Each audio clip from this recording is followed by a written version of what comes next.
Independent moral capacity is the very defining characteristic of human beings, the divine gift that separates man from animals around him.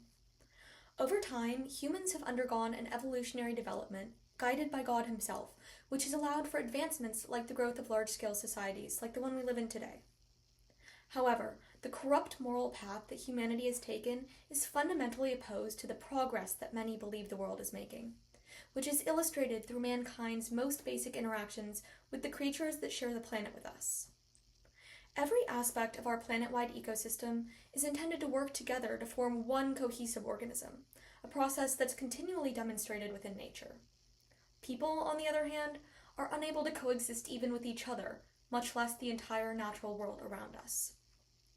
Imposing ourselves on other animals, rather than focusing on peaceful coexistence, goes against the idea alluded to in the second book of Genesis, where humans were called upon to be stewards of the world rather than masters of other species.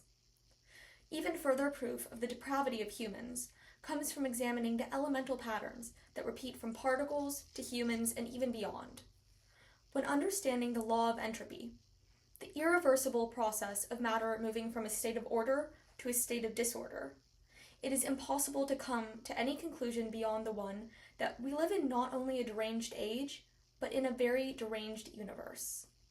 This pattern of increasing disorder is what human beings and every single other facet of physical existence is meant to be, the ultimate fate for every person. Percy's explanation in the quote presents a deeper truth. Since man is given intellect in the image of God, he's entrusted with the responsibility of finding his own way in a world whose only resource for humans is the freedom to choose the right moral thing. Without understanding the importance of free will, the chance to shape your very own eternal life, humanity will flounder to find meaning in its own existence. Studying Christianity in the context of broader worldviews that the Honors College at Baylor explores develops a sense of Christ-centered discernment and rigor intellectually.